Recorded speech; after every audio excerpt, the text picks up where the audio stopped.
Everyone, welcome back to We Will Latina and welcome to Classical Art. In these videos, I'll be using PowerPoints with information from the FJCL Regional Study Guide, so you're welcome to follow along with that or you can just watch the videos. Classical art is divided into different time periods and artistic periods, so we'll be looking at those in each video. And first, we will start with the Bronze Age. So the Bronze Age is around 3000 to 1000 BC. And first we have cyclotic art. So these were a large number of marble idols found in tombs, mainly standing nude female figures with arms folded across the chest. So they're very distinctive.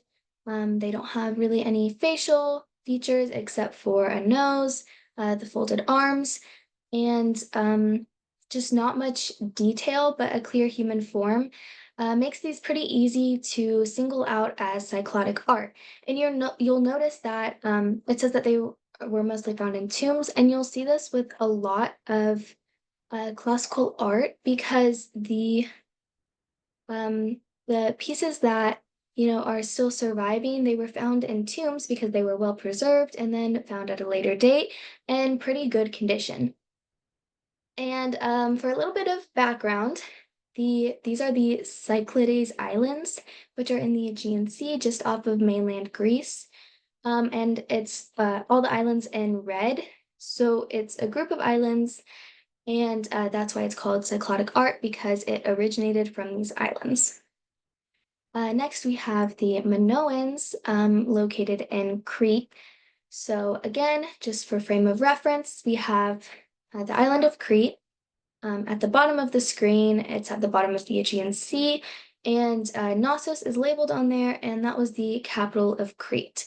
And I will kind of be giving this context to the art rather than just going over the art, because that is one of the best things about classical art is it's a mix of mythology and history and a little bit of geography that you don't have to understand all of that to understand classical art, but knowing some of those other features of the ancient world help you appreciate and have a more depth when looking at this classical art.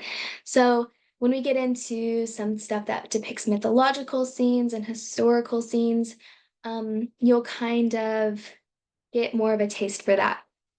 So the Palace of Knossos, it was excavated by Sir Arthur Evans in 1900, and some of the architectural characteristics of it, we have the throne room, which is the right picture, and you'll see the stone floor, the stone throne type thing, painted walls. So it is very well preserved, and you can kind of get a taste for that throne room.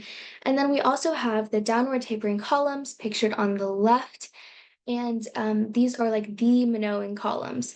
A lot of columns are kind of like straight up or maybe even a little tapered inwards, but these are tapered downwards ever so slightly, if you can tell. They don't have any carvings in their sides, they're painted. So these all kind of give away that they are the Minoan um, columns, which you'll find at Knossos. And also you can see behind those columns is an artwork of a bull, and you'll see that a lot in the Minoan culture. They were very much known for their bulls, bull leaping, and so you'll see that in some of the other art. But that is kind of um, an indicator for when you're dealing with Minoan art. So next we have the Faience snake goddess. And like I said, the bulls were important to Minoan culture. The snake goddess is also very much hand in hand with the Minoan culture. So if you hear of the snake goddess, that's the Minoans. And there's a lot of different um, versions of this statue, but this is probably the most famous. You'll see her holding the snakes in her hands. And faience is just a technique for it's 10 glazed pottery. So that's why it is called the faience snake goddess. Next, we have these frescoes at Knossos, and you will see a lot of frescoes in classical art, but there's some markers for when you can tell that they're Minoans, and these are the ones specifically associated with Knossos. So we have La Paracine, the Prince of Lilies, the Dolphin fresco, which was found in the Queen's Megaron, and a Megaron is kind of like a great hall, um, receiving hall, so it's kind of like the Queen's version of a throne room. And then we have the Toreador fresco. Like I said, we have another bull, very closely related to the Minoans. And Toreador is a bullfighter, so you can see the people in the fresco with the bull, the bullfighter, the Toreador in that name. Next, we have the frescoes from Thera.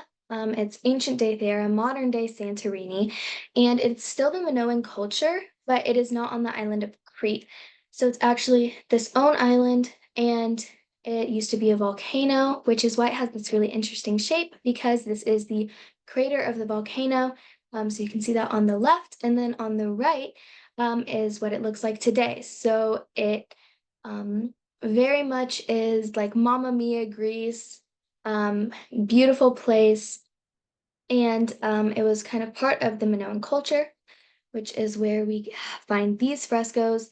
So we have the boxing children, the blue monkeys, and the fishermen, and you can see that there are very bright shades of blue in all of these. It's a little harder to tell in the blue monkeys, but you can tell from the name.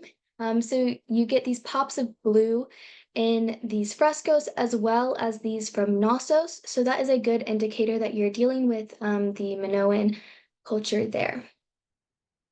Next, we have these Minoan vases. So we have the harvester vase, which we'll get into later, the technique, but it is bucero, which is sculpting rather than painting, like chiseling the design instead of painting onto a black material.